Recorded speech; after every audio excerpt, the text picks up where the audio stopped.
கோவாலு சொல்லு 100 டிக்கெட்டு வாங்கினா அப்புறம் என்ன பண்ணேன் அண்ணா உள்ளே போனேண்ணே. அதுக்குள்ளே 100 டிக்கெட்டில் சரியான கூட்டண்ணே.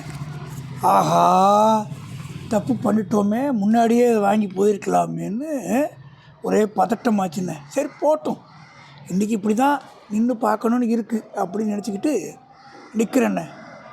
நான் கிட்டத்தட்ட 6:20 இருக்குண்ணே. அப்போ எப்பா சீக்கிரம் போப்பா, தர போட்டுற போகிறாங்கன்னு அந்த டிக்கெட்டு பரிசோதனை பண்ணுறவர் சொல்கிறாருண்ணே. நானும் ஓடுறேண்ணே.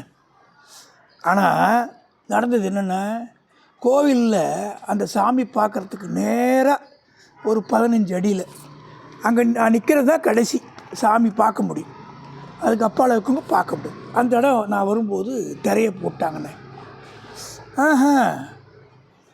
அங்கே பார்த்தா எல்லோரும் வார ஒரு 2 நிமிஷம் இருந்தால் பார்த்துட்டு போயிருப்போமே அப்படின்னு ஆளுக்கு பேசிகிட்டு இருந்தாங்கண்ணே.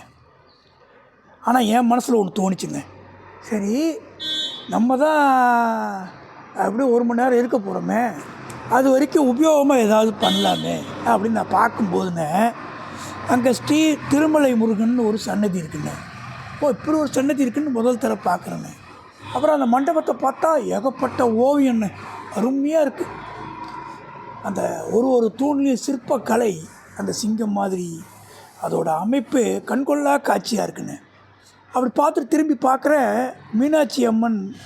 மீனாட்சி அம்மை பிள்ளைத்தமிழ், அது ஒரு 2 பக்கமும் 5 நல்லா அருமையாக இருக்குது. அதில் ஒன்று வந்து பார்த்திங்கன்னா அம்மனை குழந்தை வடிவில் வரவழைக்கிற மாதிரி பாட்டெலாம் இருக்குன்னா பார்க்கவே அழகாக இருக்குது.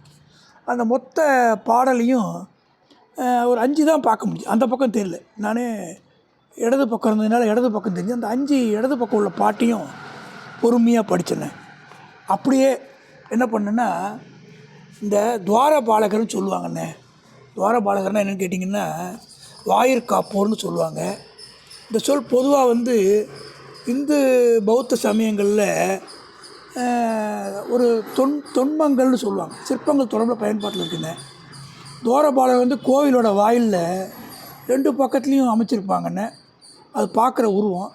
துவாரபாலகர் பொதுவாக வந்து சாதாரண போர்கள் போன்றோ பயங்கரமான தோற்றம் கொண்ட அசுர போன்ற வடிவில் இருக்கலாண்ணே. இதில் ஆண் பெண் 2 விதமாகவும் வைக்கிறாங்கண்ணே. இந்த சிற்பங்கள் வந்து இந்து பௌத்த சமயங்களில் பாரு, இந்த தென்னாசியா தென்கிழக்கு ஆசியா பகுதியில் நம்ம பார்க்க முடியுண்ணே.